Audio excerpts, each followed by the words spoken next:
So that was weird.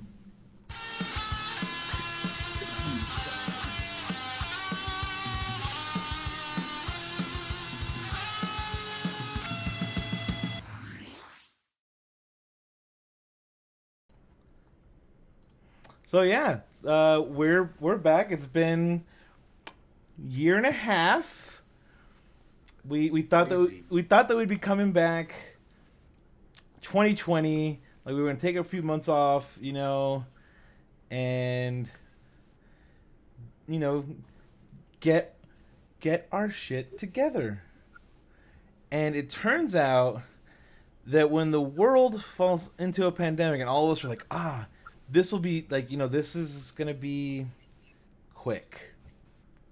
We're all essential workers in our own things, so let's continue the break. We'll come back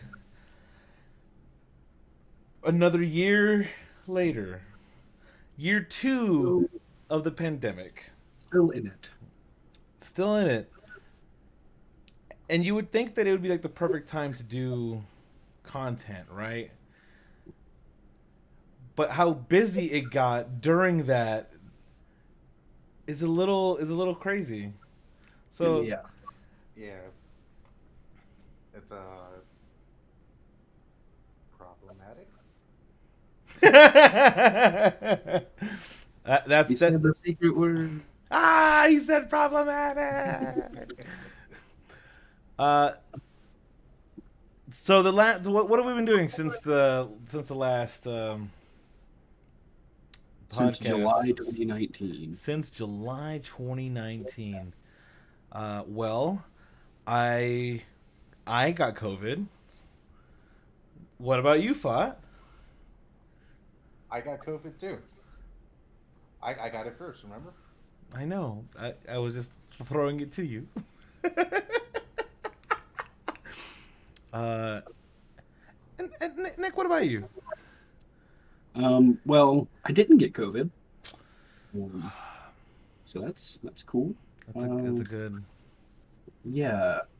So since we last saw everyone, I have started transitioning. So I use she, her pronouns now. Um, and yeah, that's the biggest thing for me. If you couldn't tell by looking, obviously I don't look like the last time I was here. It is a there are some noticeable differences, some noticeable changes. Yeah, There's one less beard on the screen right that's now. weird. Yeah, Lauren is correct. Yeah, yeah, I mean, at least now Fought and I aren't the only ones with titties on the stream. So like, that's where Yeah. that's where we're at now. yep. Admin diversity. Here we are. We've changed the number from 4 to 6. Congratulations. We're expanding our horizons just a little bit. Yep, but Um, that's my biggest thing. yeah, I mean, 2020 has been definitely a year of changes and a year of self exploration, where I have, because again, you would think this is like the perfect time to do content, and then we just decided to take like the longest break ever. And we've had breaks before, like between season one and season two. This is now technically considered season three. Like we've taken considerable breaks in between. Um, but despite the fact that we're all kind of like it could be considered like square one, where it's like, well, still sort of doing the same thing as we were then. It's just now I'm one shot into the vaccine. I am also one shot in. Fought. Same. We're all Pfizer. halfway there. Pfizer gang here. Yeah. Pfizer gang. Pfizer gang.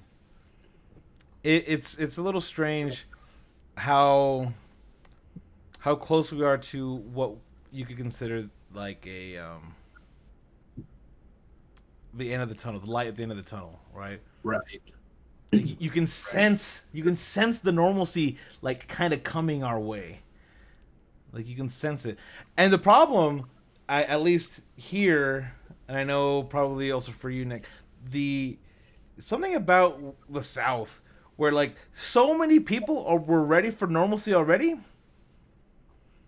And like that's what upsets me. Where I'm like, I'm sitting there going like, finally I can go see people, and everyone's kind of like, haha, now we can do it, not in secret. Right. Right. Um, no, that's basically the same thing. I'm seeing people walking around without masks and stuff already, and we still have a state order. Like we didn't end ours. I mean, Uh, Texas blazing the fucking path there, huh? so, no, I mean we're not done. Any stretch. This is going to go on for a while still because it's just going to keep being stupid people making stupid decisions. And it's also gonna be people who are like, you don't experiment on me, and it's like, okay, Yeah, I will say that it's not the people around here that have a legitimate right to be wary of vaccines. Like the people who were part of the Tuskegee experiments or part of that community certainly have every reason to not trust the government offering a vaccine, and they're all getting it. Like there's no question that those of us who actually have to work in the real world for a living all really want that vaccine. It's really out of touch white folks around here that don't seem to think it's valuable. And I don't know what you do about that. That's a very deep cultural issue. it seems to be like again when you have like if you go based purely on stereotype, right? Because you have the absolute crazy, um, like wild like anti-vaxxers on both sides of that spectrum, right? Where it's like I don't trust them, like don't trust them ever. But then also like crystal mommies who are like, don't worry, if I arrange my crystals in the right order, my chakras will be aligned and I'll never get sick. And it's like, what? What is happening? I mean, that'd be great if it worked. It just doesn't. It doesn't. I mean, if it worked, I feel like more people would be doing it, but it just doesn't. You're right. There would be a lot. There would be significantly more people rocking crystals as their only form of healthcare. We still have Steve Jobs around to tell us about how it works. Afat, you apparently need to speak up just a little bit into your mic, just a little bit more, or pull the mic Just closer. a little bit more. Pull that mic in closer. Don't you have an arm now? Yeah. Like, isn't your setup a little bit more like mine, where you can make some adjustments? Well, I mean, it's all the way over here. There you are. All right, I'll just. I need my. I don't know where it's at. Oh well, I'll just hold it right now. But yeah, it's been a wild year because with the pandemic and shutting things down, like the last movie I saw in a movie theater was Sonic the Hedgehog. Nice. I saw that shit in theaters because like things were starting to shut down and things were like kind of like what's gonna happen, like oh my god it's here now, and I was like I'm gonna go to the theater, and it's like me and three other people tops in the big theater, like oh, and now I'm really sad about it. Yeah. The last one, Lauren will have to tell me if I'm wrong, but the last one we saw was The Rise of Skywalker, which wasn't great. That's an understatement. I'm not a movie person, so I think the last movie I saw was Spider-Man: Far From Home. Oh. Yeah, I think that was the last one I saw, and yeah, I think Skywalker was going to be the next one, but we just never went because I had friends who were just like, no, I don't want to watch it. I didn't want to go alone, so It wasn't great. It definitely I has skipped that one. potential, but I did wanted to watch Sonic, but then that's when I don't know, I had to like juggle around work for a while. Sonic at least ended up being entertaining. I had fun watching. Yeah, we saw it and it was fun. Yeah, it was a really good group watch. It's not a Yeah, cinematic masterpiece by any stretch. You're not going to get a lot of the story. Listen. When you're here, your family. The on the nose, like we're being paid by Olive Garden, guys. Can you tell? Like literally, the end of the movie is them getting a goddamn gift card to the Olive Garden. That's. Gotta pay the bills. I mean, they had to pay for that animation somehow, right? Right, redoing the entire movie isn't cheap. I still think that they did that on purpose. But again, I'm with you. My conspiracy theory is totally that they released the shit version to be like, because I'm sure they were getting studio notes. They were like, why are we spending so much money? No one gives a fuck about Sonic. Right. And they were like, well, we need all the people who love Sonic, except for the huge fandom that loves Sonic. And so I have a feeling they mocked up like a shit version just to get a reaction, the same way that Ryan Reynolds released the car scene, the opening scene of Deadpool, to build up that hype. Like you see the reaction, like fuck, this was the movie that they canceled. Why did they cancel it? Fuck. And so like you see that, and they're like, why would they ruin that, guys? We gotta tell them to fix it. This is shit. No. And like they're like, do you see the reaction that people are having? People care about this franchise. People care about this property. You should put more money into it, and let us because finish. it may be a hugely known character in the main public doesn't mean that there aren't people out there that are passionate and care. Deadpool and Sonic are both great examples of that. Where if you mess it up, people are going to tell you very quickly that you messed it up. They have very firm opinions, and they're going to voice them. Wasn't half of the whole like fear of Deadpool not being successful was because they wanted to make it an R-rated movie, and right. A lot of movies were like, no, superhero movies need to be PG-13 so that we can sell more. There was this unwritten rule that superhero movies couldn't be rated R. An R-rated superhero movie would not work. After Blade, right? Because like Blade was a trendsetter across the board. It was wildly successful, spawned 2 more movies.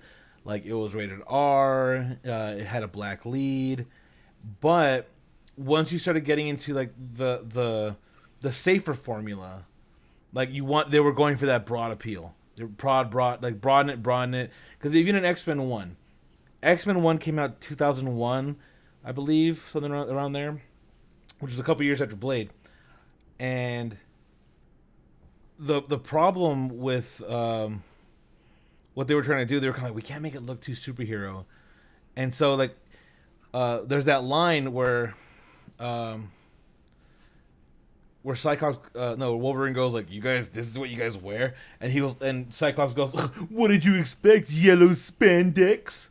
And it's like, yeah, I did, because that's Wolverine. That's what Wolverine fucking wears.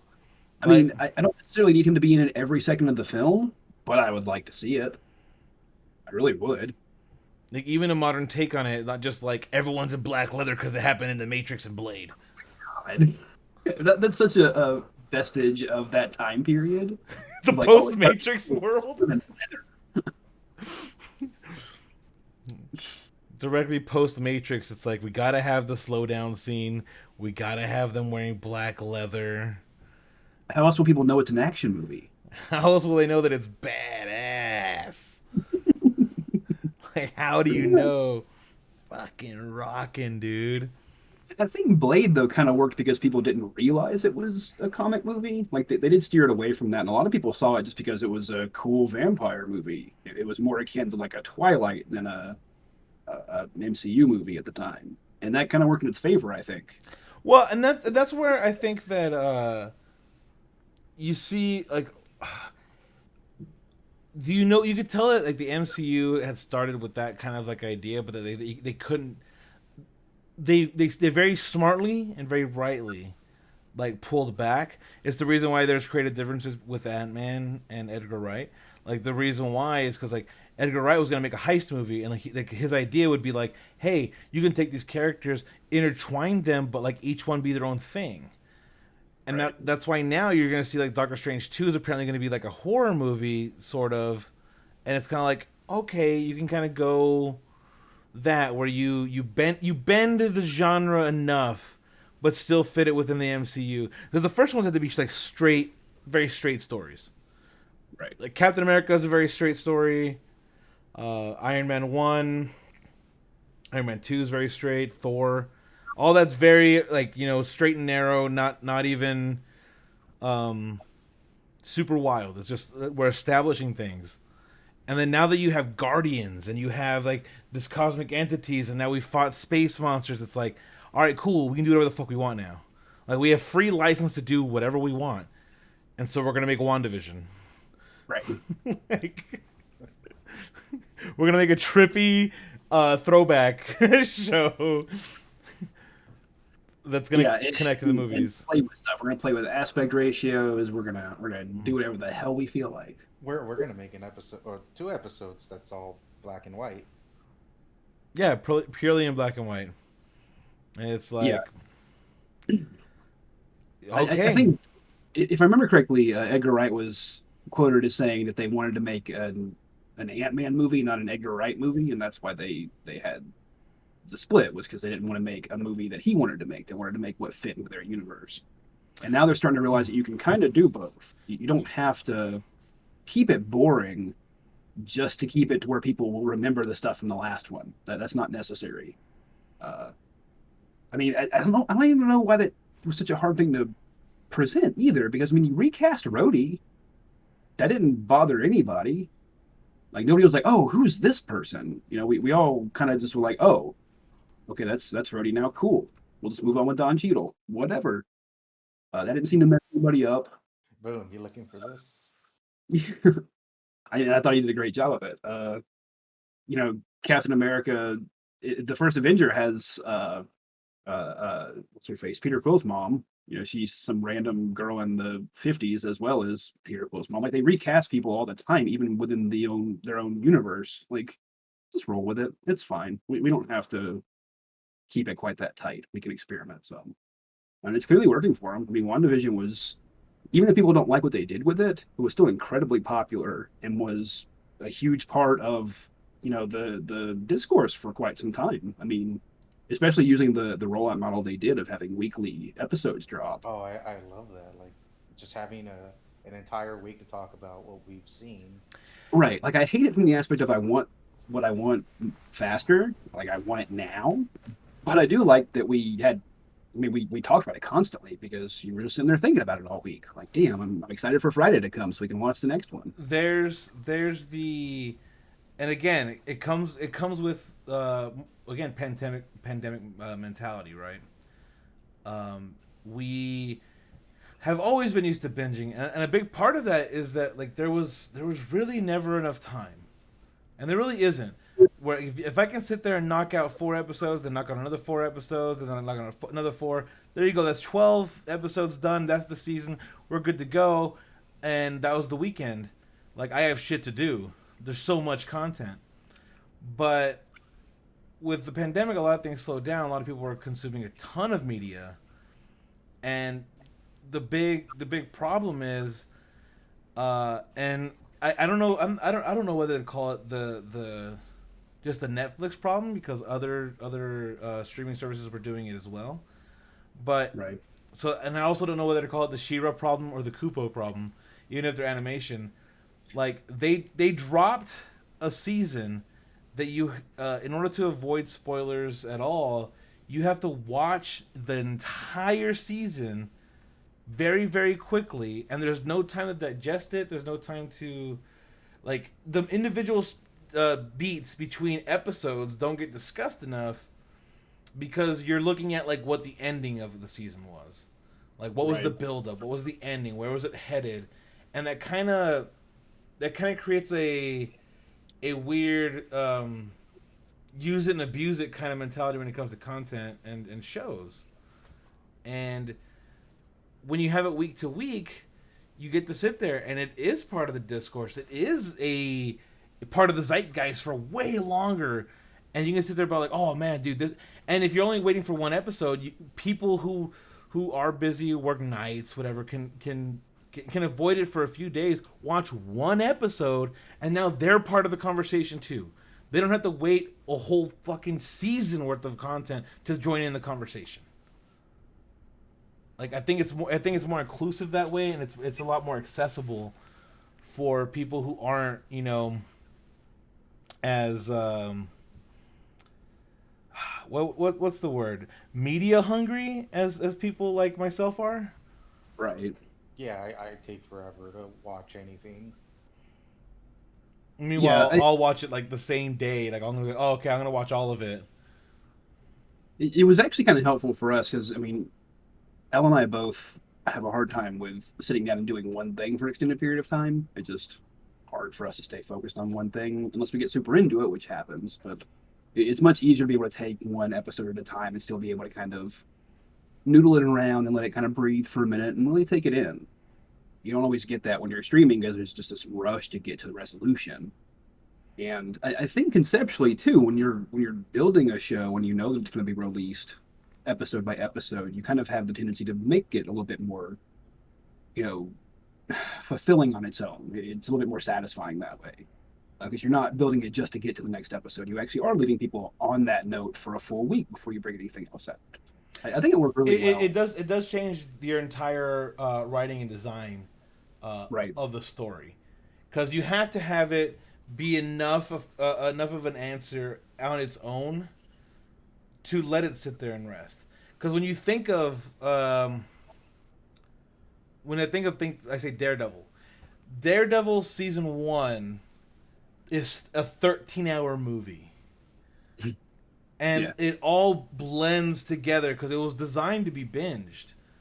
And so, like, there isn't necessarily the same thing as, like, beginning, middle, end of an episode, more as, like, here's a beginning, here's another beginning, here's a middle, here's another beginning, and it just allows you to just blend it all together and all these overarching stories throughout the entire season until it gets to the, like, end. And then, like, maybe open-ended for season 2.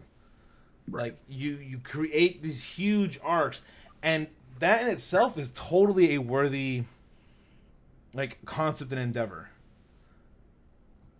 And I think that's where you can see things like the Snyder Cut being an improvement over what, like, if you have an idea that's going to take you that fucking long, maybe you needed 4 hours to tell it. Like, maybe you needed a 13-hour season to tell it. Like, not in movie form, maybe, because it's not really a movie. Right. It's a series. And if you don't include introductions for characters, you need to have an entire movie for them, typically. Right. But if you have if you have 13 hours, that's more than enough movie time. Right. Justice League was originally conceived as 2 movies, or at least at one point was, right? Yes, correct. Yeah, and then he definitely had a third movie, obviously, in mind that he was building to. I think if history happens differently, he doesn't depart from the film for perfectly understandable reasons. I think that we don't see Darkseid pop up. Spoilers, I guess, for Snyder Cut. I don't think we see Darkseid. I think we just see Steppenwolf the whole time, and we build towards a Darkseid Thanos moment. You know what I mean? I think if it had gotten slightly more room to breathe, it probably would have functioned better. It felt like he was trying to finish up, if not the entire idea, then at least tell you, like, hey, there was an idea. Like, I had one. They didn't let me do it, guys, but I had an idea. It was going to be awesome. And the problem is, like, as in, it's again just a Snyder problem, and I know Thought hasn't seen it. But, like, I'm talking purely conceptual. Zack Snyder has good ideas, but people need to have him restrained. Like, he's someone, when you, like, and I've said it before, and I'll say it again, things like 300, things like Watchmen, like, when he's adapting properties that are not his, he already has an entire framework of the story, beginning, middle, end. He just has to put his own, like, eye and flair into it, and he's good at that. Like even if the results can sometimes be like, slightly problematic, there's rails in which he can tell the story, Right. and he's a great visual director. Like his visuals are pretty cool. Like they're very stylized. You can tell it's Snyder. You can tell who Right. he is. He has a voice. It's just that when you let him have complete control, it's kind of a shit show. Right. So, who did we settle on you having seen the 2004 Dawn of the Dead? It's been since then, so like probably don't I just don't really remember it. I just remember the opening being really weird because it seemed to imply that the zombie apocalypse was caused by Muslim terrorists. A little Like bit. it was a little weird. It was definitely playing Uh, off those fears. Same way that the original Dawn of the Dead played off the consumerism versus communism. Anyway, but I Communist think bastards. the 2004 Dawn of the Dead is a perfect example of how a Snyder movie can be done well, and the secret is having James Gunn write it. Oh, It's Romero's idea, Romero producing it, James Gunn writing it, and Snyder shooting it. It's a pretty damn good movie. It's not, redefining cinema, but it's enjoyable to watch. It's got some really great people doing some really solid performances. It's got iconic music. It works really well as a film. And even Dawn of the Dead or the Dead series hasn't really had a good installment that's been better than that since either. It's kind of like a flash in the pan. I mean, Snyder and James Gunn both working on the same movie is kind of incredible to look back at now, knowing what we know. knowing where they Just would go in terms of like monumental like success, I guess. yeah, well, in success specifically in superhero type things, and both having really unusual moments where they stopped working on a movie for a while, but then kind of came back later after people didn't like the replacement. Yeah, just some interesting stories. The story of how the Snyder Cut came about, it's one of the most interesting stories I've seen in Hollywood in a while. It's just wild that this is even a thing that could happen, much less did. I think personally though that if there wasn't such a toxic, absolutely hateful group of people who were being nonstop harassers, being nonstop crappy people overall, and to anyone who worked at WB, to any producer, anything online, all the amount of vitriol that was fucking thrown about for anyone who had criticisms of anything Zack Snyder, I would say it was a great decision by WB. It really was. It really was. And here's the thing, because let's take a quick let's take a gander. When you think about how much it cost, like even though it was supposed to be originally like $30 million, Right. um, It was not. it was not, because Zack Snyder has no concept of money. It really doesn't. It's not his money, so No, not What even could have that. Like happened? even in movies, he has no concept of money. Like he doesn't understand money as a concept. It seems like it's so dumb. That's actually part of the plot of the movie is that he doesn't seem to understand not even just economics, but like the basic concept of how currency functions in our society. Yeah, it's Uh, fucking weird. So again, so you think about and again, this line was in the trailer, so not a spoiler. Whenever like Batman saves the Kent farm, they were like, "Oh, you bought the property back," and he's like, "I bought the bank," and it's like it would have been easier if he just bought the property. Like, I don't know. I don't know about that. But the thread that I'm pulling that one from is that if you go back to the Nolan Batman movies, you know, Batman operated kind of like a businessman. I mean, it was just shell corporations and making shadow transactions to hide things. hide being Like, Batman. yeah, he bought things in bulk so that you wouldn't be able to track it down to him using those pieces. Like, there is at least a thread of logic in there that harkens back to another Batman concept. It may not be the best thing, but for somebody who doesn't understand themes well at all, unless they're visual, that's almost a theme. Themes are for Like, eighth grade book reports. Don't you know? I've heard, I've been told that by certain people. Well, so the original Justice League brought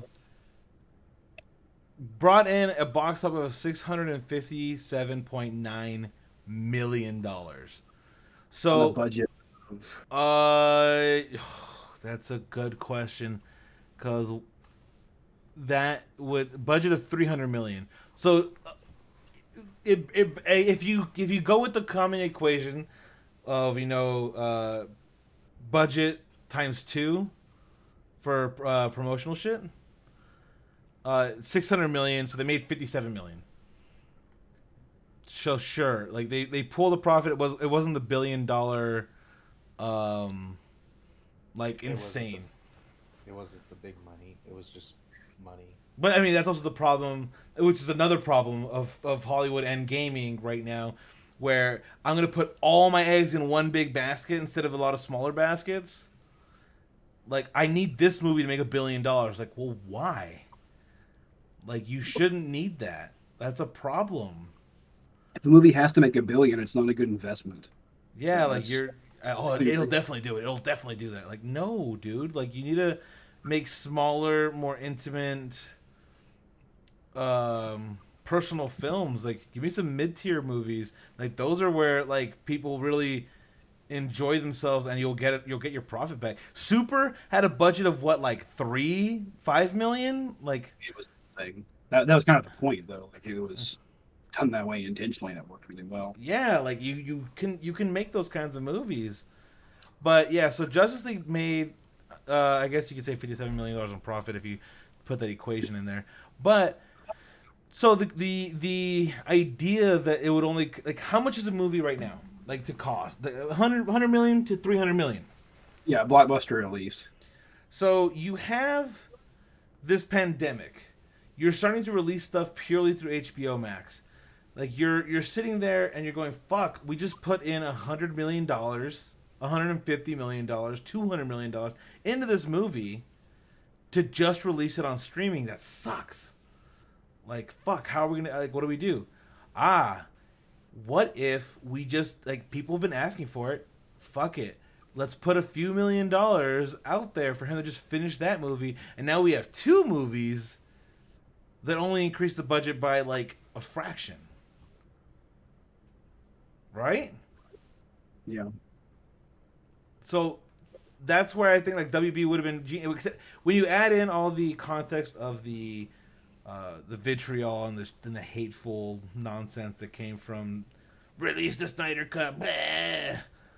Like it would have been a perfectly acceptable pandemic decision to throw out there and put together a movie that only cost them a few dozen million. Right. I'm trying to find any kind of estimation on the revenue from Zack Snyder's cut.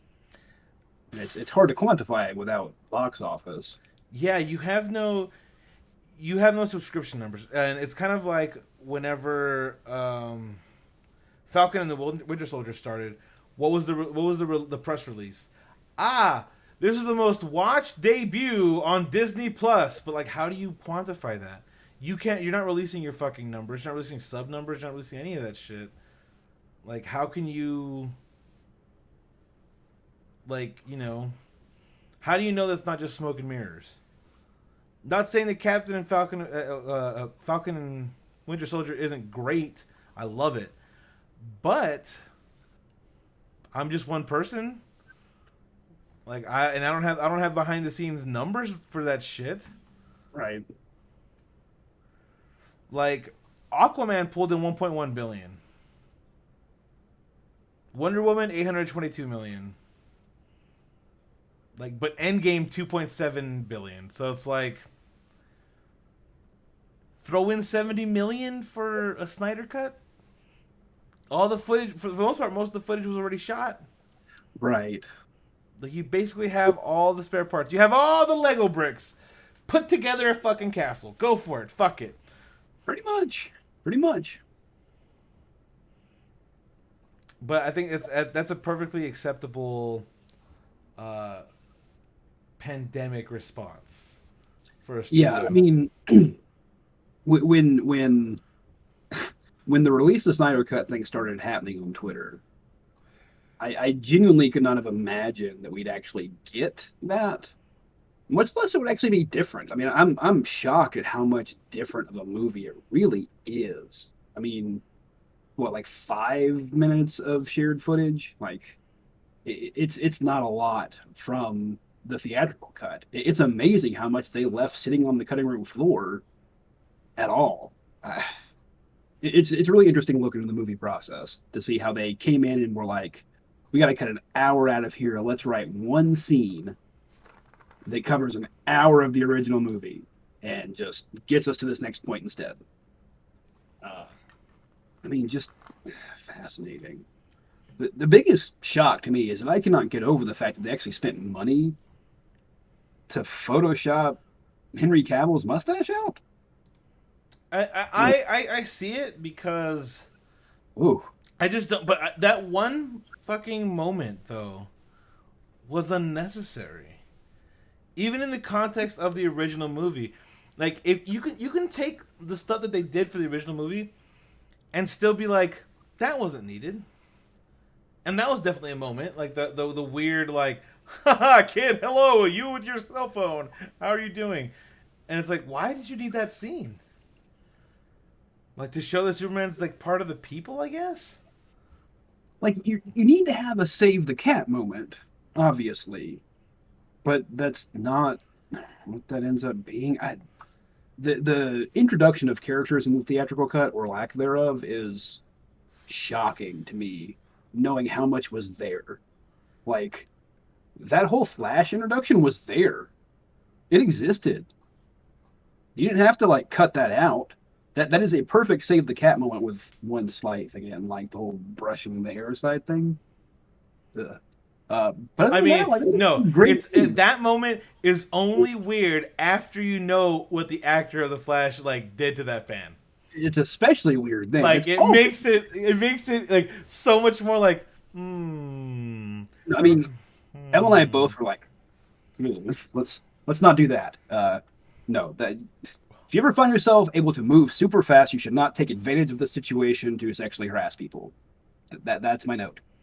Uh, Other than that, that scene was really good and did a great job of introducing the Flash character and showcasing the power set.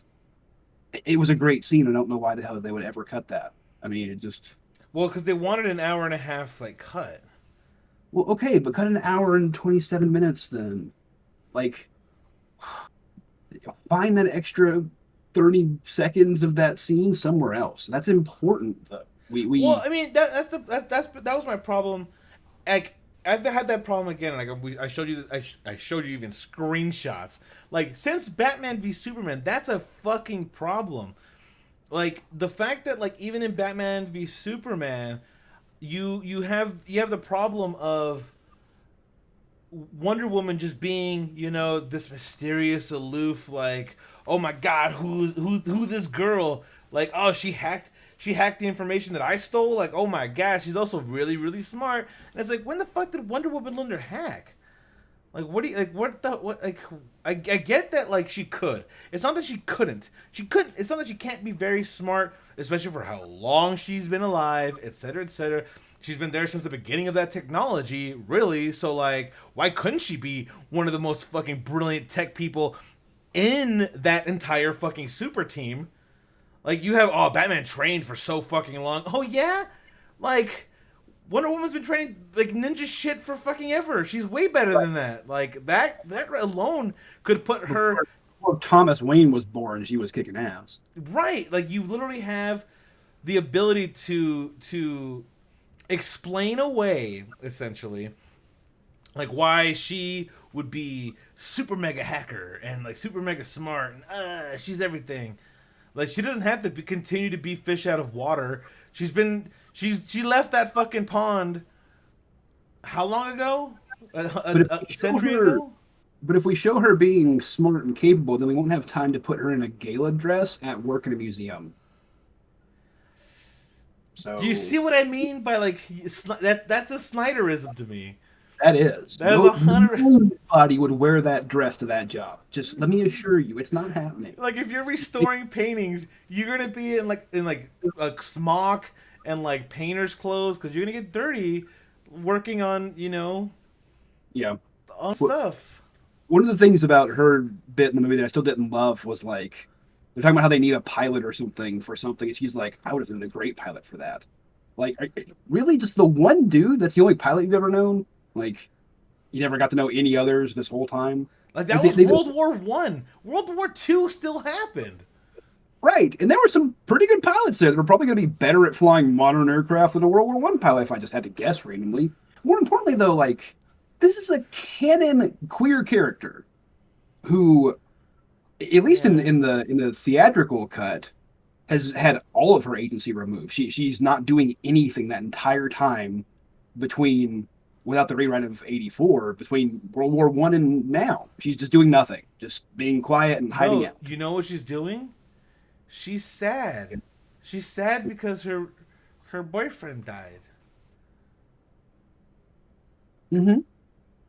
Cause This girls be emotional. this beautiful Amazonian who comes from an island of all women, Warrior loses one- women. and it's just Warriors. Like these are people who lose people in battle, and like that's just like you sit there and you go like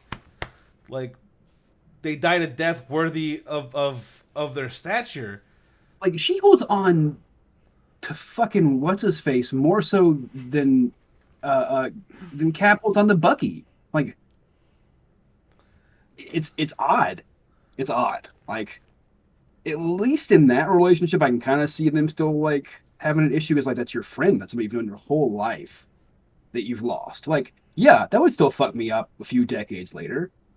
But like he doesn't refuse to make a new friend. He doesn't tell Sam to fuck off because I already had a friend once. He's better I than had me. a friend once. I mean, that's kind of the way that that's No, kind of the way he's- that Bucky gets written right now, where he was like, "I don't want to be friends with Sam. I had a friend." Like, I love that for Bucky. I love that Bucky is somehow like 120 and also 30 and also 13. Like, I love that dynamic. I really do. Disney needs to let Sam and Bucky fuck. Just gonna put it out there. Hashtag let Sam and Bucky fuck. let Sam and Bucky fuck. They wouldn't do it in Star Wars. You need to do it in Marvel. Okay, makeup call, gimme call, whatever you want to call it. You owe us, Disney. Give us what we want. I don't know if that's what I think a very specific subsection definitely want to let the Sam and Bucky relationship happen.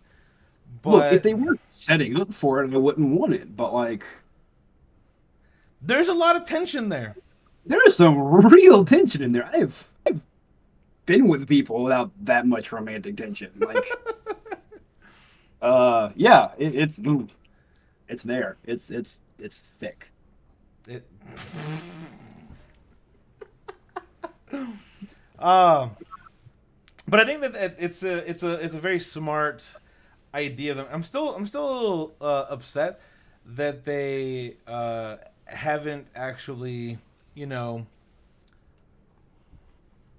released Black Widow yet, because it's Right. done. It's It's done, done. right?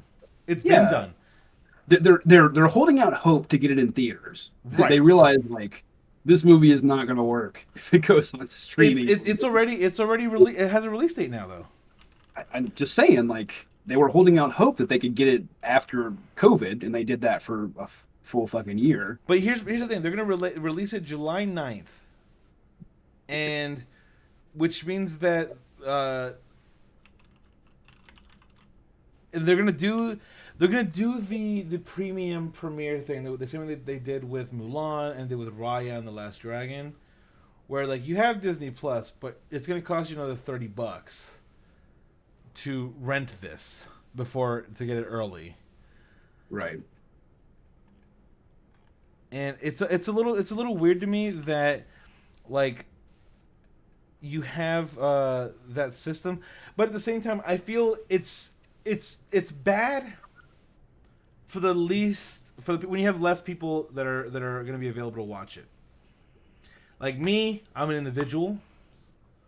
So like me going to the theaters is like the ticket and like, a drink, no big deal. But if you're gonna rent a movie that's for like the family, it's you, your significant other, like maybe two kids too. Like Right. you factor in all of that plus the concessions plus the travel and all that stuff, and the fact that you can't pause it whenever you want. You can't be like, bathroom break. Like the $30 is such a low barrier to entry. Like it's such a strangely cynical but brilliant move that I'm actually kind of impressed. Right. Like I'm legit impressed. Like, but again, the one thing that bothers me is the fact that we're gonna get we're getting Falcon and the Winter Soldier. All these things that are post or like Phase 4. Right. Oh, Phase hang 4. on. Let me focus the camera. There we go. All these things that are Phase 4 post blip storylines, post Endgame, and we're gonna get a fucking super prequel years after the fact. Like, yeah, it's weird that it took this long for it to come out because now it's very much out of place chronologically. it was already gonna be out of place chronologically, but at least with Captain Marvel, and now it's really bad. with Captain Marvel, you can slot it in without much issue, right? Yeah. But with Black Widow, it's like, okay, so we know she's dead. We've come to terms with it now. Right. And probably a lot of the people that are going to be in this movie are also dead. Right. Like the stakes of the movie aren't really there in the same way. Whereas where Falcon and the Winter Soldier, you can totally get a sense of like, oh, this is where we're dealing with the consequences of a post-blip world, or a post-return world, I guess you could say, because Endgame was post-blip. But like, I don't know, it seems like we need to. I guess it's hard to address the pandemic situation at the same time that you are wrestling with a release schedule, because they're like, fuck, we want to make our money back, but I just don't think that Black Widow is going to be like the time has passed. You killed off the character. You've killed off the character. We're gonna be like, ha, guys, we had our first female-led superhero movie with Captain Marvel. We're gonna have another one. We're gonna have another one with Black Widow. It's like, yeah, but you killed her off. Right. Well, I think what they're doing is they're setting up to hand it off to Florence Pugh, Poe, or whatever, however you're saying her last name. Pugh. Flo. They're handing off the Flo. They need a new Black Widow. They can't afford to get rid of the character altogether. They need the filler, I guess. So they're going to set up for a new one. We need the B team. Yeah, I mean, I don't know. Maybe we'll still get, David Harbour's character afterwards too, but I don't think it's likely. I imagine it's just going to be Florence that comes out of it. But that seems like the most obvious story point to me. I didn't even think about like the actual repercussions of the movie. It just feels like so weird to have this like prequel movie where like, now we get to discover Black Widow's past, and Yeah, I think what they were going to try and do too with it was have kind of a breather, like a movie that wasn't part of a big overarching plot. It's just like, this is just kind of on its own. The same way that Spider-Man was kind of the last, little bastion of Phase 3. I think that's what they were going for, but we've kind of had a year off anyway because of the pandemic. Like we've had our breather. We don't need a breather movie necessarily. Obviously, we're perfectly fine with picking right back up in WandaVision and Falcon and Winter Soldier as well. We don't need that reset. it just seems like to me like film studios really do not understand what people want in movies. I mean, it seems like they are making successful movies and they recognize that they are making successful movies, but they have no idea why they're successful or how to redo that success. The only thing they've really seemed to figure out is giving directors that actually have a story to tell the right to make it. I mean, giving Taika Waititi Thor is best movie they could have made. It's not an obvious pairing. 10 years ago, nobody would be like, "Yeah, that's an obvious combination of things." Uh, Yes, of course. sure, but it works really well, and it actually made the character engaging in a way that most people did not engage with that character before. And It's a favorite Marvel movie because it's so different. to me, I think that like had Edgar Wright not been a part of it, like before Iron Man came out, if you were to like, if he would have entered like now, it would be like, hey, like here are your rails. They're gonna be there's gonna be a bit of a wide berth, like because early on it was very restrictive. Like that's what I'm saying. Like you start opening up your capabilities of what you can like do and say, and you put a director like Taika in there. You put a director like Edgar Wright, someone with a fucking voice and vision. And again, just like you put James Gunn in there. Again, remember. Let's go back. Let us travel back in time to 2014. Guardians of the Galaxy is being made, and they're seeing the dailies, they're seeing the progress of this movie, they're seeing the editing process, and Disney execs are like, "Fuck, is this gonna work? This is so different." And James Gunn's just like, "Look, I'm doing what I can." Like, and they're like, "Ah, fuck." They have a review embargo. They don't allow critics to talk about it until the release date of the movie. They like almost do no promotional work for it. And people were just aching for a fun space adventure, and it does gangbusters for like how little they did for it. And Right. then like Disney acquires Star Wars and creates The Force Awakens and realizes, holy shit, there is an audience again for fun space adventures. Yep, there is. It was this idea that like this sort of idea is dead or like genres are dead. And it's like, no, you just aren't making good movies of that genre anymore. Right. Like you're not making a you're not putting forth an effort. Is the problem? Yeah. Well, and with Wright too. I mean, he signed on, if I'm not mistaken, before they even signed on Jon Favreau. He was working on Ant-Man back in 2006 is when he started working on it. Who? And that's about the time that they signed Favreau on to start working on Iron Man for 2008 as well. So, I mean, his vision for that movie precedes the even concept of You're talking a about Guardians? married universe. So, I mean, it sucks. I regret the loss of the Edgar Wright Ant-Man Oh, you're because, right. God, that would have been a movie.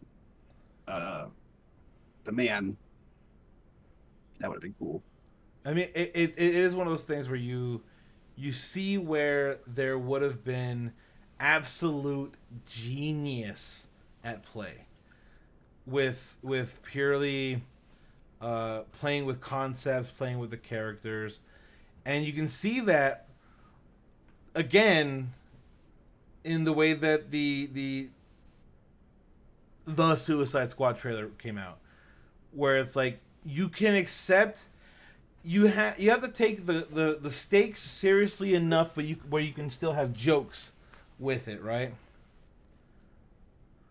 Yeah, we could have had Edgar Wright fight choreography, like it then synced to music, like all these things. Like it's just so good, but like when you restrict that sort of creativity, because you have to be on rails at the start of the MCU experiment, like phase 1 and phase 4 are looking completely different. Phase 4 is definitely like more like, I get that some people are upset at the like woe is me, people are dead and I'm sad kind of thing already, like how quickly they're like, okay, like we get it. And I'm like, me personally as a comic fan, I absolutely love the exploration of like the consequences and them dealing with like the world as it is and what where their spot is in the world. What their Right. I love it. It Spider-Man hit on that hard with the cleanup effort from the Battle of New York, that being a background set piece for the actual plot. I think that's great. That's the kind of interweaving I want to see in narratives. I don't necessarily need them to be, quite so plot derived. Like you can just have little things like that. Just the setting of one other bigger movie can be the basis for what we have a new story built off of.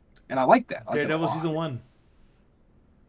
The rebuilding of New York was the setting of Daredevil season 1, and Right. like you have Fisk, this powerful businessman who's like like using the situation to his advantage and being, being the evil asshole that he is.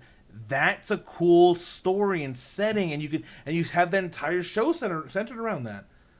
Yeah. Like, and you can do that without it being a and then what happened yesterday. Like, no. Like, that's nothing. This story has nothing to do with them. It has nothing to do with what they're doing and what's happening over there. This is this story. And I like how they addressed it in Ant-Man and the Wasp. Like, why don't we call the Avengers? And he's like, nah, we're not doing that shit. We're not. They're not exactly taking my calls. I don't like them. They don't like me. Yeah, the only thing that just gets to me though is that we could have had Ant-Man basically as Baby Driver. Like that's what Edgar Wright went and made as a result of not being able to make Ant-Man anymore, was Baby Driver. So that's at least conceptually where he was headed with something. It would have been really cool to see what kind of Marvel movie might have popped out of his head. It just would have been really interesting.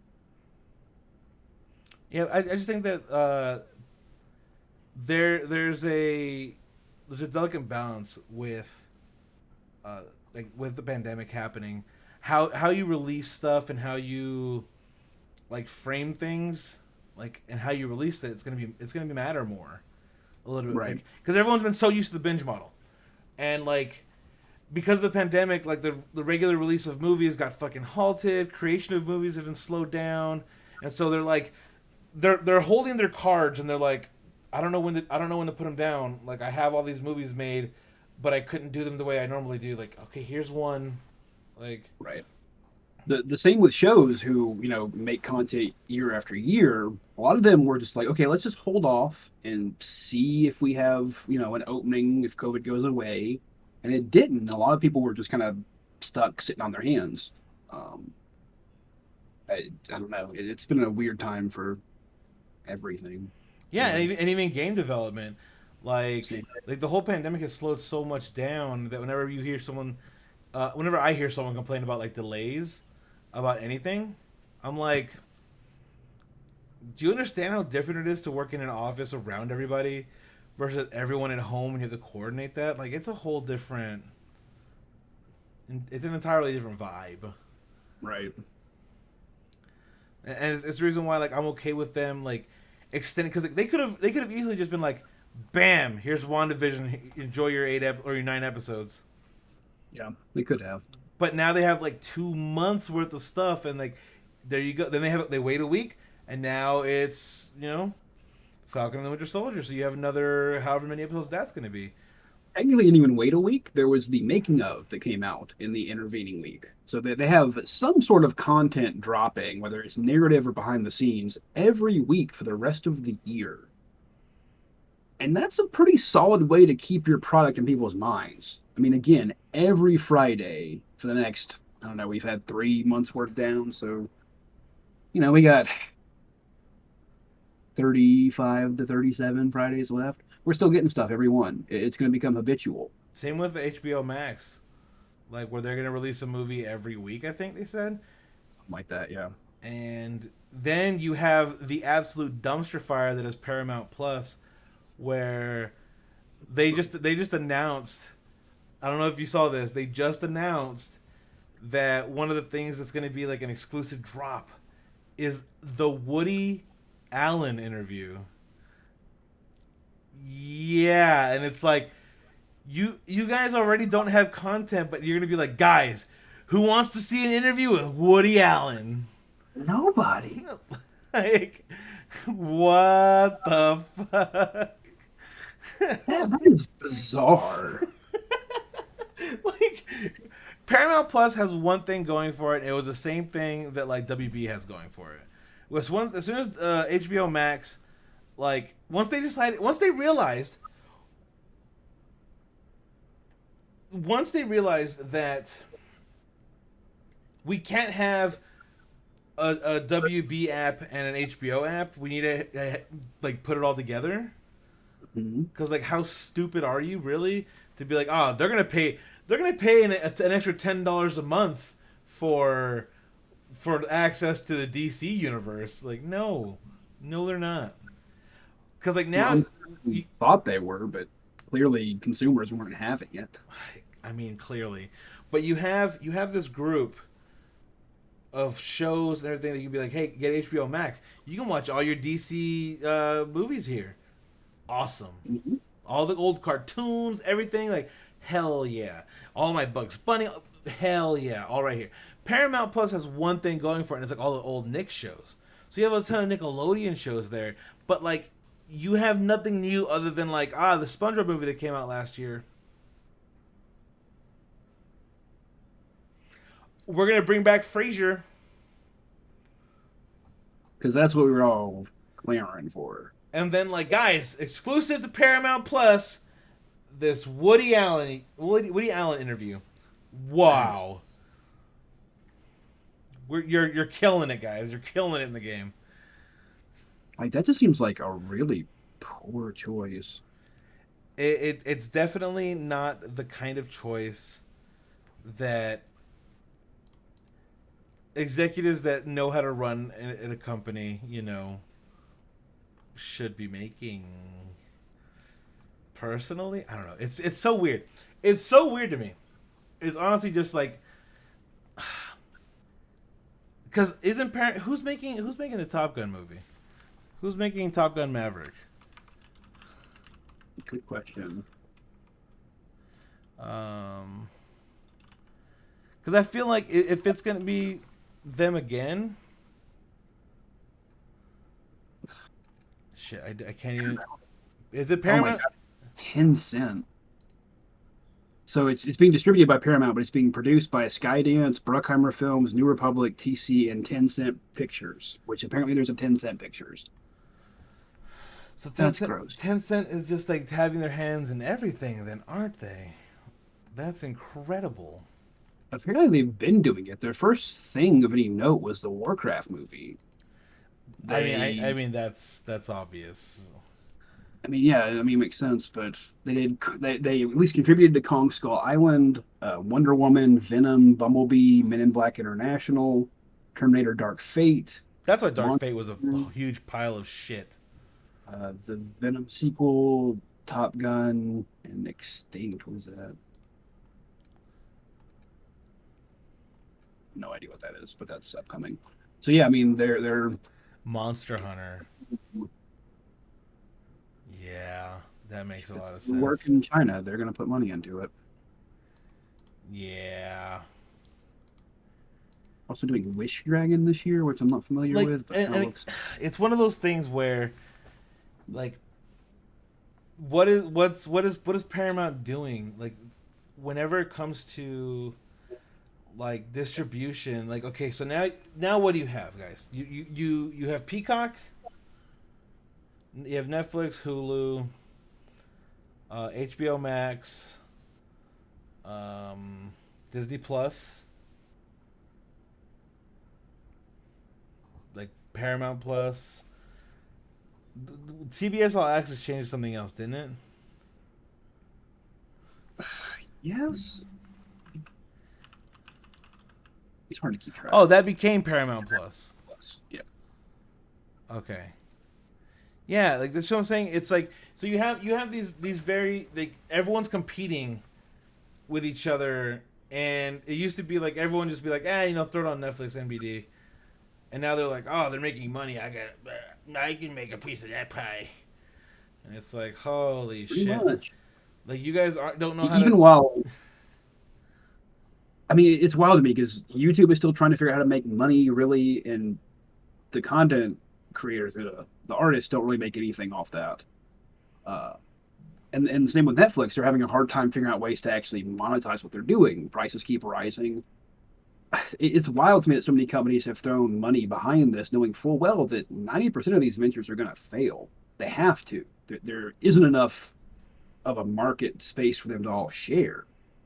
Like at a certain It just isn't. point, it becomes just another like the reason why everyone could go to Netflix is because you created an ease of use for how to acquire and enjoy the content. And what you're doing is you're making it harder and creating barriers of entry. And it's the same barriers of entry that cable was. So all you're doing is saying, hey, go back to piracy. Right.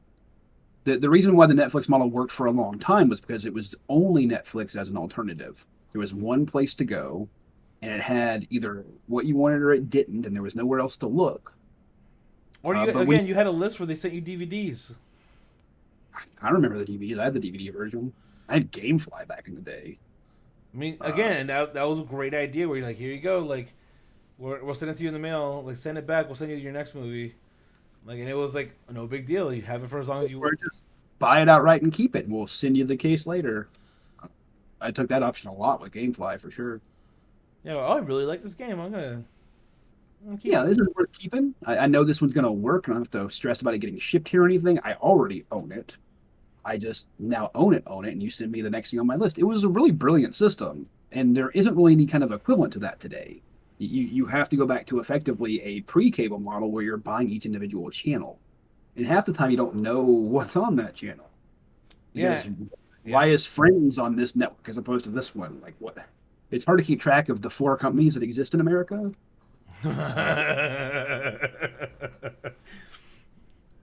Uh, you know, And again, that's what makes having letting Disney have such a fucking monopolistic control over such a large market share a problem. right. Because like all they're doing is squeezing out like other people in terms of like not just content production, but like the ability to distribute and disseminate that content. Like you're not gonna see like a Disney movie playing on TBS kind of thing, but And you'll see like Warner Brother movies there. right. That's why I watched all the movies back in the day, were things that just came on randomly on cable that I would never have seen otherwise. I mean, a lot of really great movies that I loved growing up, I just saw because we had an HBO subscription and they happened to come on. Right, and Yeah, like that you would plan like, oh shit, tonight at 7 they're gonna play this movie. Like, oh, let's watch that shit. Hell I yeah. benefited those companies to get their movie on there because it was something I had access to and could watch it. And now there's a ton of decent stuff that's just falling by the wayside because most of us know that it's easier to wait for that streaming service to go bankrupt and then for somebody else to buy the show and put it on there. Like it'll end up on Netflix eventually when Tubi goes down the drain. So I'll just wait.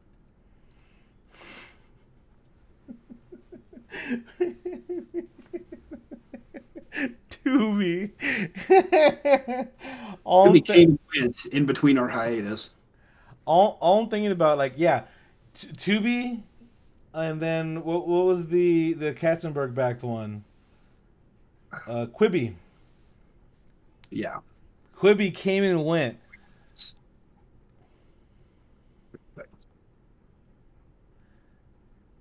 that was the most doomed prospect. The fact that they didn't even pertain rights to the things that they were showing, like you got the rights back to everything you made through them. Like 2 years later, that's nothing.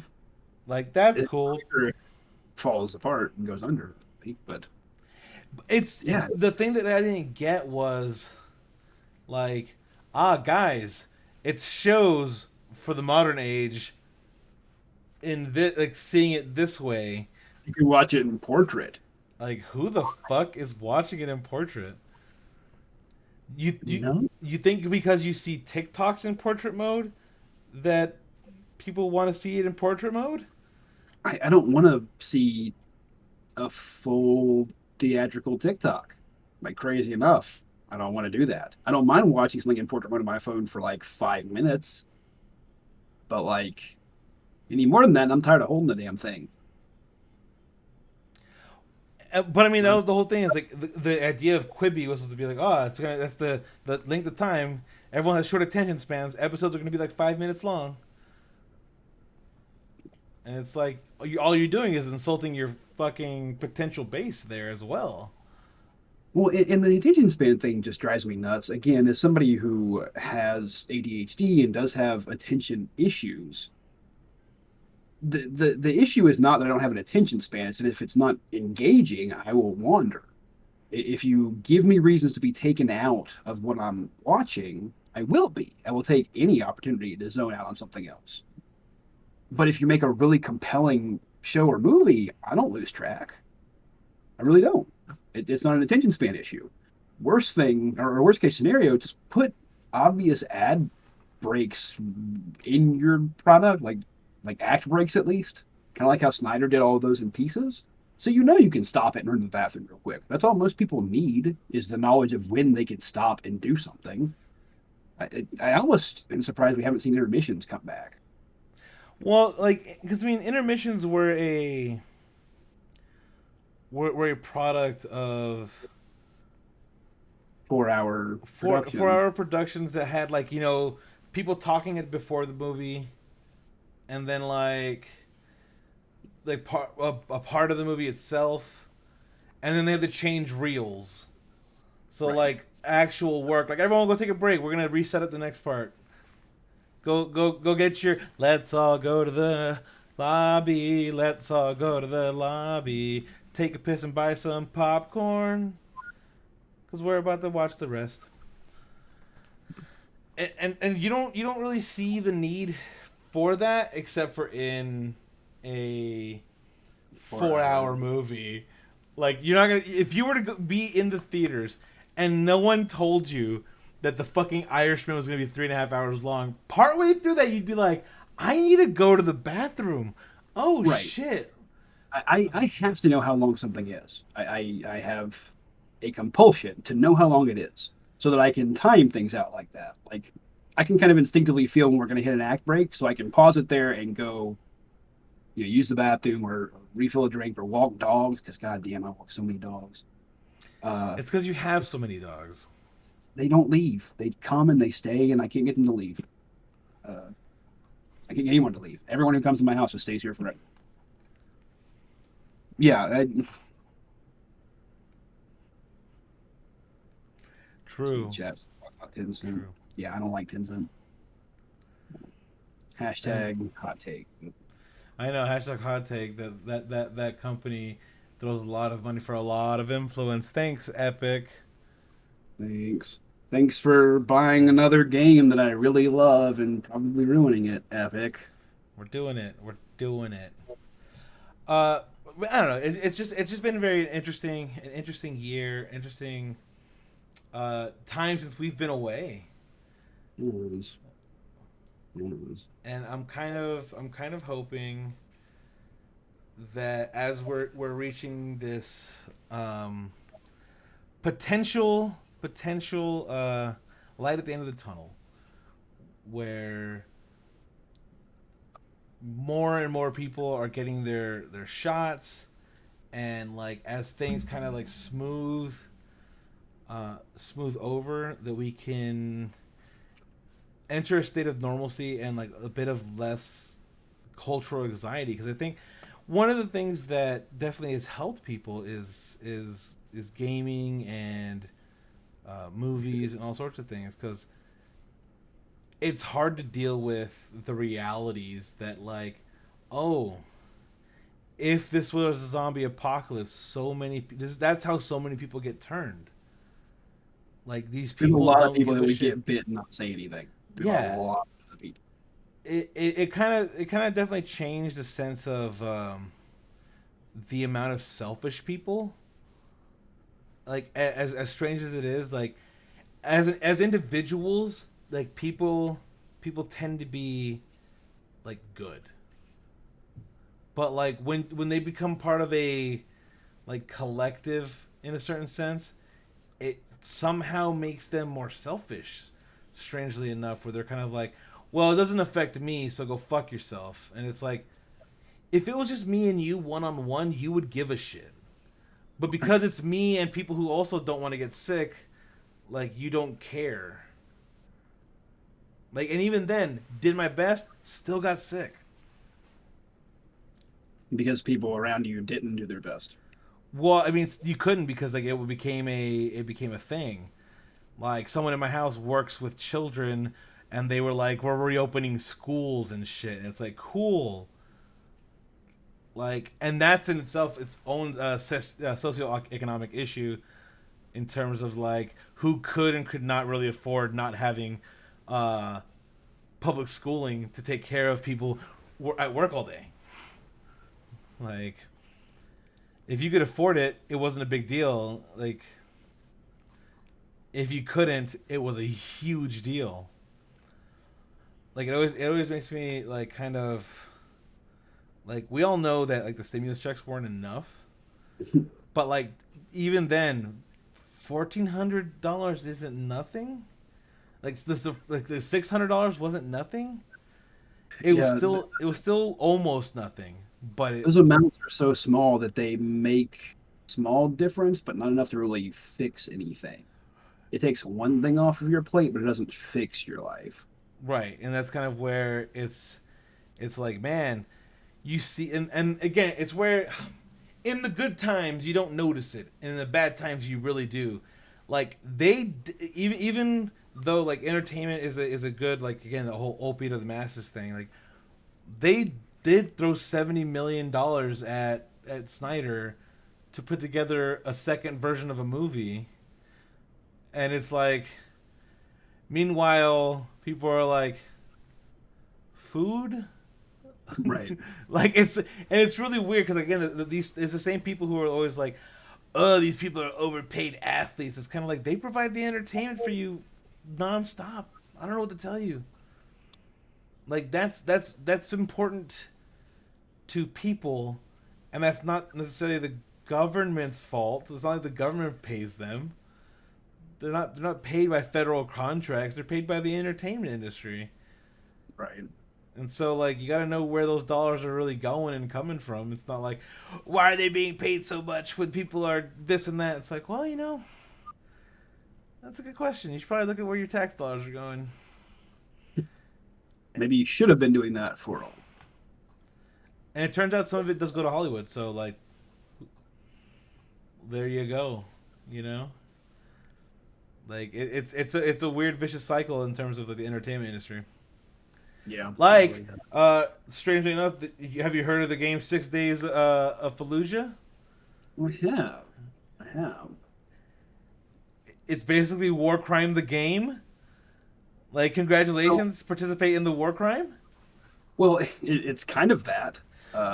It's fun. I can't remember the other game, but there's another game that does basically the same story of what 6 Days in Fallujah is covering, but But like directly? actually has, what was it? Or you mean like directly following like the invasion of Iraq, or do you mean like more allegorical the way Spec Ops: The Line was?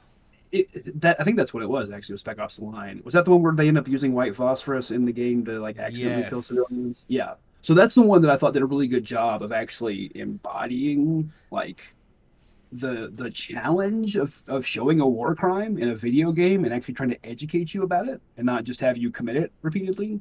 Like, this isn't No Russian rehash. Like, this is you Hey, actually get this is more psychotic as the game goes on, and this that's is fucked. visualized and it's done auditorily. Like, the character falls apart after he's committed war crimes, almost like that's a thing that might actually really happen.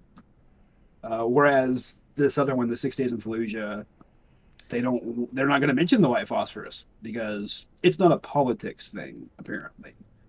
Uh, they just want to make a really fun video game. Aren't our Iraq veterans just badass? You can be one. It's like, this is very strange. It reminds me of the it's Pokemon without socialized medicine. They're just dying constantly, and you're like, well, I'll just go get more animals to fight. I'll have my dog fighting ring. I just more dogs, please. I'll just go catch some more dogs since I killed the last few. I mean, it's really odd. It's an odd choice. I don't know. It's funny. I wouldn't to do see. that personally. I wouldn't have made that game personally. Yeah, that's not what I would have spent my time doing. Like it just seems like you had an idea, and that one should have stayed on the drawing board. Like, just keep it there. It's fine. Not all of them can be winners. Didn't they try and do that a long time ago? Like this one's been in like development hell for a while, right? Well, I mean, I don't know. You had things like America's Army and stuff like that. That was like direct propaganda and training tools and stuff. But Hey, but to be fair, like to be fair, America's Army did have at least a couple of things that were going for it. Like having rules of engagement in a video game was interesting. It was an interesting concept. I don't know. There's some things it did that other games don't do. Like if you reloaded halfway through a clip, the clip didn't magically refill itself. You just had a half-empty clip at the back of your ammo supply, and things like that. I thought were kind of cool, actually. But yeah, it's just straight up propaganda. Fuck that. 100% propaganda. Like, unfortunately, they don't show the war crimes. They don't show you like hurt from injuries. Like if there was like a whole like 10-minute like scene or something where you had to like amputate your own leg because you got shot and there was no medic nearby, maybe there's some more education there. But it definitely glamorized the army, which is not glamorous. Not if you're randomly an 18-year-old thinking about joining the military and you're watching this channel, don't. Just don't. I don't know. It's always interesting because like to hear from people who did serve, and a lot of them were kind of like, yeah. Like there are very few people who were kind of like, dude, best time of my life. Boot camp was the shit. Like Yeah, I mean, some people really liked high school too. So I mean, I did. But I had a whole different, I had a whole different particular experience. You did. Welcome back, I had a whole different experience because like small town, like our group of people were like again my circle were the people who like basically ran the school. Like we could do whatever we wanted, and it's only because we were all like we all got good grades. Like we didn't fuck shit up. Like as a class unit, we were good at we did well in sports. Like we were model citizens for the most part. Like it was just kind of like the people who were fuck ups. Like For yeah, the most part. yeah, because I mean like a lot of us were like fuck ups and stuff sometimes. But like overall, only the people who were like super fuck ups, like who were like heavily into drugs and stuff. And like skipped class because they were like, fuck it, I'm gonna get high. It's like those are the ones that like hated school. The rest of us were just kind of like,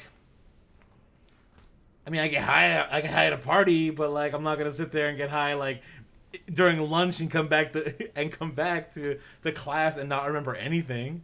Like, yeah, that's like a bit much. we had somebody who, again, got drunk during lunch, and then couldn't hold their liquor, and when they went to the bathroom and threw up, and it was like the smell of alcohol was strong, and yeah, so they were in the AEP area of the school for the next 3 months. Interesting. Like there's your semester. Congrats. You're one of the smartest people in the class, but like you can't. But yeah, so I mean, like high school wasn't terrible, but I can see where people were like, man, the glory days, I'm Al Bundy. I scored 3 touchdowns at the final game. Where they peaked at high school. Yeah, like I've never seen somebody who didn't say like, oh man, high school is just like the best time that really didn't peak in high school. Like those are the only people that really seem to like enjoy that experience in my circle much. Uh, I had a very non-traditional high school experience, so don't take me at You're face you're value. you you're the outlier A little completely. bit, a little bit. I did not Uh, put it that way. I I don't know. For me, high school was such a blur now because I was mostly dealing with a family that was probably going through, I guess, like on the verge of divorce. And yeah, that's like a very specific thing where it That it, like, it changes what you're doing. Like it changes the routine. yeah. Sometimes I don't know. Like school kind of just became the least of my problems, and I didn't want to. Like I never told anybody about it, Mm. so I just like I would show up to school like half asleep, not doing any work, not having any homework, and all my teachers just thought like I was lazy, which is like half true. The other half is just like I had parents. I just had parents who were constantly fighting. You shouldn't peak in high school. I think that there's nothing wrong with like having a high in high school, but I think that whenever you like leave, you should know that like that safety net is now gone that you didn't know existed. Right. Like being on your own, or like maybe you're lucky enough to where that safety net continues to extend, you know? But like for a lot of people, it's like, all right, well I'm done. Like, so good luck. My contractual obligations are finished. And then you're just kind of like, so when's the next Marvel movie? When is the next Marvel movie? Black Widow, July. July. That might be the time I actually go to a movie theater. Nah. I Oh, have a really nice home theater set up. I don't have any desire to go out to a theater anytime soon. well, here's something crazy that like, so here's the thing that you didn't know about, Nick. So I kind of want to see your reaction to this. Like, so like near the start of the pandemic, or, like, give or takes, right? Like, Font and I went to Vegas, Yeah. and again, everything was fine. It wasn't until we were at home for months that like someone else in the house brought it, and it's like, how did that happen? Like, how did this happen? We get sick like months later because like someone brings it into the house because they're not careful. Like it's crazy. Because it was a thing where like, things are just starting to shut down. Like not really though, but kind of like.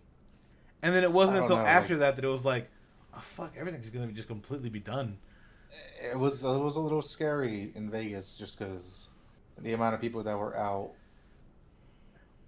Oh my God. I mean, I, I gotta. I was there in Louisiana in late February, which is right as stuff started to kind of pop up a oh, little bit. That's when America started to notice it was happening. And it started off, I mean, people started getting it in Louisiana. That was one of the first hot spots. So I came home from that week-long trip and I'm like, oh God. Like, I'm shocked actually that I haven't caught it. As much as I'm able to stay home, I also have to be out and about amongst the public in the logistics industry. And that's a lot of vectors to potentially expose yourself. right.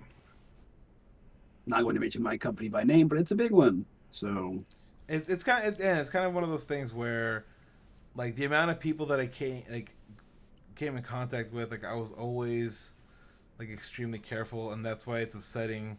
Like how I'm pretty sure I got it is like, why the fuck weren't you as careful? I don't understand. Like you understand what it was, like what it is, and yeah. it's like whatever, like cool, like that's fine. It is what it is. Like it's like we're entering the vaccination times where hopefully things can, you know, like luckily for me, things were very mild, COVID wise. Like Good. I had a cold for about a week, and then it was like, and I'm okay. So yeah, I had about that kind of response just from the first dose of the vaccine. So I'm very glad I did not get it because I don't think I would have handled it well. For me, I don't know. Fuck, it was bad. You had a I really bad week. Yeah. Uh, I took my parents got sick first, and so I took care of them, and I must have well obviously I got it from them at some point, and I couldn't even function for like 3 to 4 days. I just sat in my bed, or I would sit on my computer. But there were just days where I was just like, oh, I can't do anything. I'm just gonna lie down. I think I got the worst of it was like on a Saturday. I felt like I wanted to like puke my brains out, and it never happened. And then on Sunday I was good. That was And it. then that was That was the end of it. fine. Yeah, like for me, it And was then just kind of like, and then the last week I had before I had to go back to work was just like every day I got a little better and better. yeah, I was looking at it like for me, it was just like, well, sick. Little bit of a little bit of sniffles, a little bit of this and that, but nothing too bad. It's good. Oh, Nick, I think you're having some storm net connection issues, but yeah, I mean, like I said, it's been an interesting year. Like again, 2/3 of us have had COVID. We're seeing the end of the tunnel, and like things are changing, but hopefully we I can. mean, hopefully things just get better and better from here. Yeah, Let's hope. I mean, I'm optimistic on a small scale. Like, at least for the people that I know and the people that I'm going to be interacting with, like the people that I would go out of my way to see like in person, they've all taken their precautions. They're getting their vaccinations. Like I'm hopeful for me going back to the maximum that I used to do outside of conventions. What like small gatherings with people who are all uh, smart enough to know, like, not to be like, we can see each other now. Open your mouth. I'm a spit in it. Like, Oh, I need to show you something. All your friends. I mean, it's gonna be you know, We lead very different lives. clearly. Okay, fair. Kind of walked into that one, I guess. But yeah, other than that, I think that we can get back on this to try to see if we can get a weekly or bi-weekly schedule to be coming back and talking about more stuff that isn't just like pandemic related. How sick everyone's been and shit. Um, Yeah. but we're back, baby, and we'll see if we can get some guests to talk about stuff. I have some people that I would like to invite on to talk about very specific niche things that they talk about. Hell yeah. Like there's someone I want to talk to and see if they'd be willing to do something like this, because I don't understand anything that's going on with Supergirl, but apparently there's like huge issues in that entire fandom that like I would love to hear about and I Right. would love to ask questions about. Like Supergirl in the comics. No, the show. Oh, I Like didn't even know there was a show. exactly. But apparently there's a huge thing. The CW universe of stuff is just absolutely bonkers, and I don't follow any of it. But they're supposed to be think I- getting what's his face back as Batman. Like they're doing some weird shit over there. Yeah, I Weird. don't. I'm so confused, but I want to hear stuff about it. But yeah, other than that, like even though Fall had to be absent for quite a bit of this, like what? Like Yeah, I know. Sorry. no, it happens. It's fine. thank you guys for listening and watching. You can catch this obviously on YouTube if you are watching this on YouTube and want to, or you're watching it on Twitch. Really, you can watch older episodes, and this episode will also be up on YouTube, and it'll also be up on Spotify and wherever you get podcasts from. And hopefully we have more stuff planned in the future. Maybe even some like purely audio, like very niche stuff. Depending. Any suggestions, just let us know. But thank you so much. I'm Sam, aka Kitty Man. I'm Mort. And I am 5. And, there he is. Yeah, we'll catch you guys later. Bye.